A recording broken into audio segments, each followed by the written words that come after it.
আসসালামু আলাইকুম সবাইকে। আজকে আমরা এসেছি আমাদের বসুন্ধরা সিটি আউটলেট থেকে।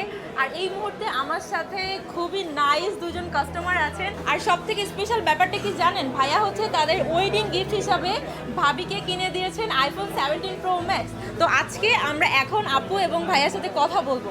আচ্ছা, আপনি তো আমাদের থেকে আমি দেখলাম যে আইফোন 17 প্রো ম্যাক্স পারচেস করলেন, মানে আপনার অনুভূতিটা কি এখন? আলহামদুলিল্লাহ অনেক ভালো, যা বলে আমি প্রকাশ করতে পারবো না, এতটাই ভালো। আচ্ছা, তো আমি আরেকটা কোয়েশ্চেন আপনাকে করতে চাই, সেটা হচ্ছে আপনার সার্ভিস কেমন লেগেছে আমাদের? আলহামদুলিল্লাহ ভালো, এন্ড ইউজ করে বলতে পারবো বাকিটা সার্ভিস কেমন হয় আর কি। আচ্ছা আচ্ছা। আর আমি আরেকটা প্রশ্ন করবো, সেটা হচ্ছে যে মার্কেটে তো আরো অনেক স্টোর আছে, তো সব কিছু রেখে আপনি কেন মোবাইল বাস বিডিকে চুজ করলেন? হ্যাঁ, এটা মানে একটা বিশ্বস্ত, একটা যার মানে বলার বাইরে, এটা খুবই একটা বিশ্বস্ত। মানে আমি একটা দোকানও আমি যাই নেই, জাস্ট এখানে আসছি। আচ্ছা, থ্যাংক ইউ সো মাচ আমাদের উপর এরকম আস্থা রাখার জন্য। সবসময় মোবাইল বাস বিডির সাথেই থাকবেন।